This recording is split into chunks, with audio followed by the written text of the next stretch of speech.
안녕하세요. 자의식 과잉 영화 리뷰 유튜버 또다입니다.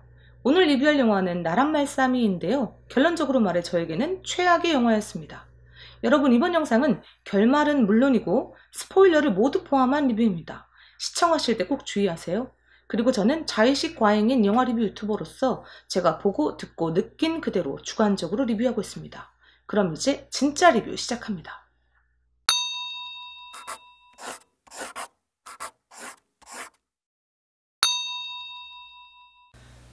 나란말싸미는 한글이 어떻게 만들어졌는지에 대해 알려주는 영화입니다. 이야기한다기보다는 알려준다는 표현이 더욱 어울리기 때문에 이렇게 이야기했습니다. 그런데 영화는 조금 낯설고 다르게 알려주고 있습니다.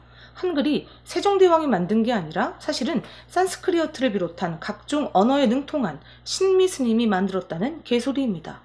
저는 리뷰를 시작하며 이 영화를 결론적으로 말해 최악의 영화라고 말씀드렸는데요. 그 이유가 바로 이 한글 창제를 둘러싼 역사를 바라보는 감독의 시선이 제 입장에서는 최악으로 여겨졌기 때문입니다. 저는 아무리 못 만든 영화라도 만든 사람들의 노고가 떠올라 최악이라는 표현을 감히 잘 쓰지 못합니다. 저의 5갈래 영화평 가운데 최악이라는 표현을 받은 영화는 나란말싸미가 처음입니다.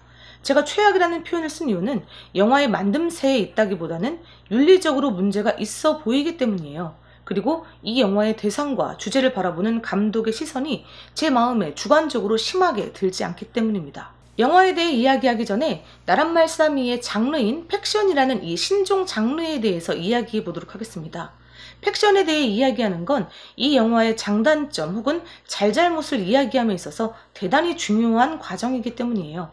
팩션은 팩트와 픽션을 합성한 단어로 역사적 사실에 작가의 상상력을 더한 신종 문화예술 장르를 말합니다. 소설을 비롯해 영화나 연극 등 스토리텔링이 들어간 온갖 분야에서 팩트라는 이 신종 장르의 작품을 만들고 있고 꽤 좋은 호응을 이끌어내고 있습니다. 역사는 기록이 근거하는데 이 기록이라는 게 사실 꼼꼼히 작성되어지지 않는 경우가 많잖아요. 특히 세월을 거슬러 올라가면 올라갈수록 말이죠. 우리는 그 비어있는 시간의 공간에 어떠한 일이 일어났는지 사실을 알지 못합니다. 팩션은 역사의 기록 가운데 이 빈 부분을 재치있는 상상력을 동원해서 그럴듯하게 꾸며서 독자 혹은 관람자에게 전하며 신선한 재미를 주는 장르입니다. 비어있는 부분이 많을수록 작가의 상상력이 많이 동원될 수밖에 없는데 이건 득이 될 수도 실이 될 수도 있습니다. 득은 더 많은 상상력을 통해 신선한 재미를 줄 수 있다는 것, 또한 실은 이용할 수 있는 역사적 사실이 적으므로 상상을 동원할 재료가 부족하다는 점입니다. 자, 여기까지 들으신 분들은 이제 조금 눈치를 채셨을 것 같은데요. 이 팩션이라는 장르의 본질을 말이에요. 팩션은 사실의 역사라는 재료를 변형시키거나 삭제하거나 편집하여서 다르게 만드는 것이 아니라 비어있는 부분을 채워넣어 사실의 역사를 더 풍성하게 만드는 작업이라는 것을 말이죠. 그러니까 팩션의 역사의 왜곡은 허용되지 않는다는 말입니다. 그렇다면 팩션은 왜 종종 역사 왜곡이라는 굴레를 쓰고 비판을 받는 것일까요?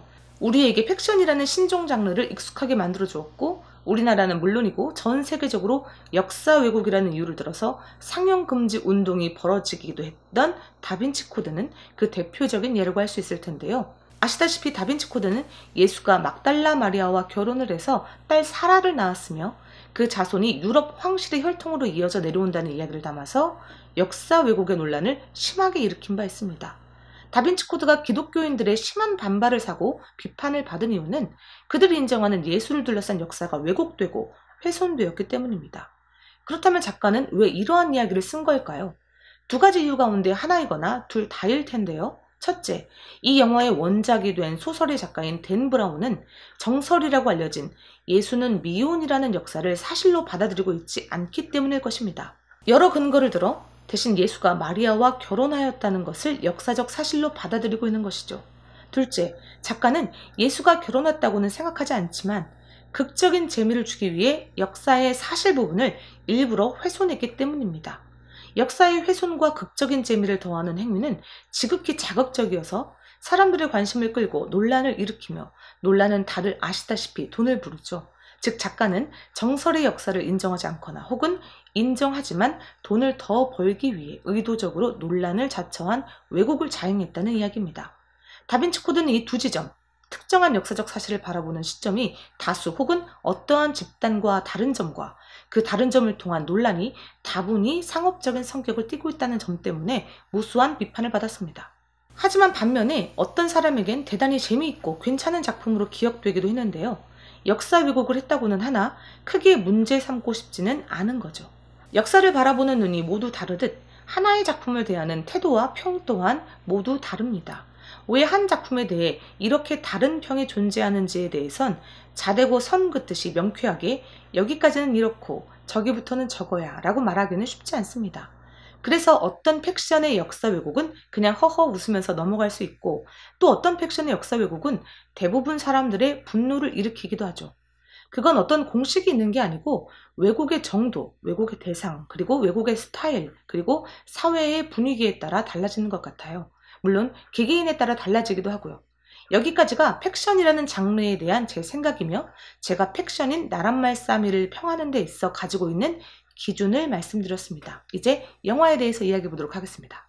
저는 이 작품 나란말싸미가 심각한 역사 왜곡을 일으켰고 그건 아주 잘못되었다고 생각하며 개인적으로 상당히 불쾌합니다. 감독은 이 영화에서 한글은 세종대왕이 아닌 신미스님이 만들었다고 이야기하는데 이렇게 주장하면 안 된다고 생각하기 때문입니다. 우리가 사는 세상엔 지켜야 할 선이라는 게 있는데 영화에서도 특히 팩션에서도 넘지 말아야 할 선이 있다고 저는 생각하는데요. 이 영화에서의 감독의 주장은 그 선을 상당히 심하게 넘었다고 생각합니다. 우선은 건드리지 말아야 할 것을 건드렸습니다. 한글은 우리가 가장 자랑스럽게 여기는 문화유산입니다. 어디에 내놓아도 어깨가 으쓱해질 정도죠. 뜻글자인 한자와 다르게 소리글자로서 말하는 대로 글로 표현할 수 있는 이 신박한 글자는 쉽게 배울 수 있고 아름다우며 과학적이기까지 합니다. 게다가 이 글자가 만들어진 동기 또한 아름다운데요. 중국의 한자가 어려워 자신들의 생각을 제대로 표현하지 못하는 백성들이 자신의 뜻을 마음껏 밝히는 데 사용하라는 왕의 마음이 담겨 있거든요. 저는 우리나라 역사 가운데 가장 빛나는 한순간을 찾으라 한다면 독립운동과 민주화 운동과 더불어 바로 이 장면, 왕 세종이 한글을 만들어 반포하는 장면을 꼽고 싶습니다.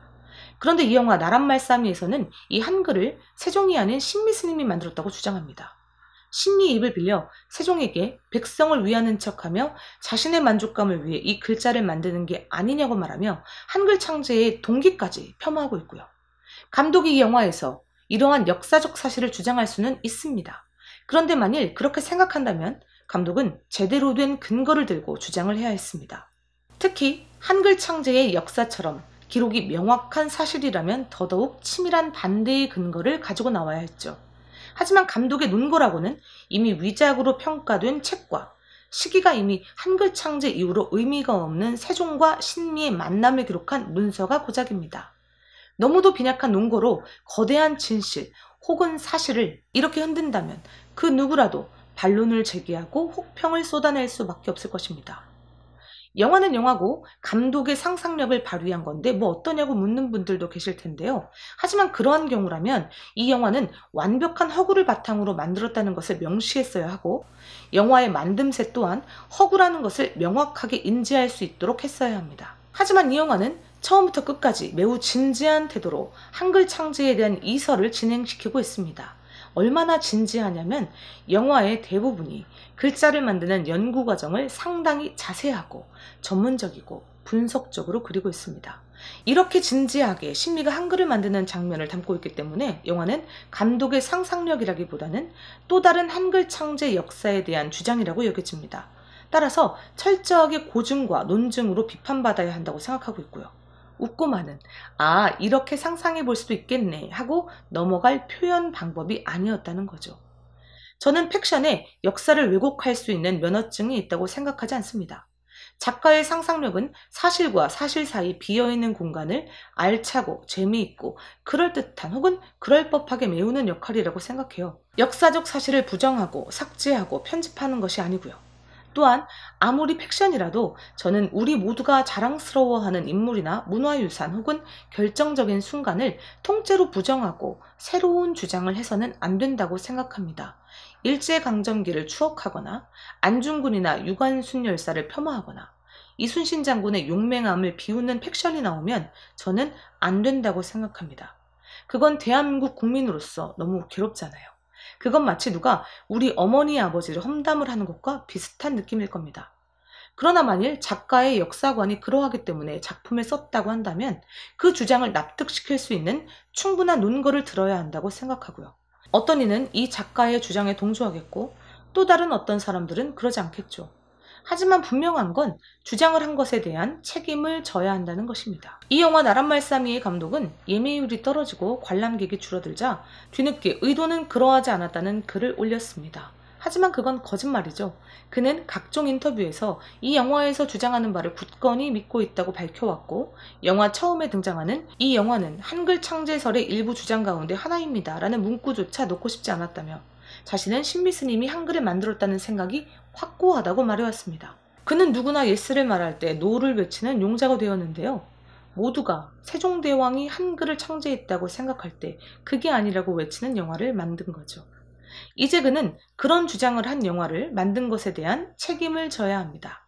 자, 한글의 창제를 세종이 아닌 신미스님이 만들었다는 주장을 허구가 아니라 진실이라는 입장으로 이렇게 진지하게 만들어서 처음 한글이라는 것을 접하는 사람이라면 혹은 깊이 생각하지 않는 사람이라면 아 그렇구나, 한글은 신미스님이 만들었구나 하고 생각하게 될 이 상황에 대해 나란말싸미의 감독은 어떻게 생각하고 있을지 정말 궁금합니다. 여러분, 나란말싸미의 리뷰는 여기서 마치도록 하겠습니다. 다음엔 더 자의식 과잉한 리뷰로 돌아올게요.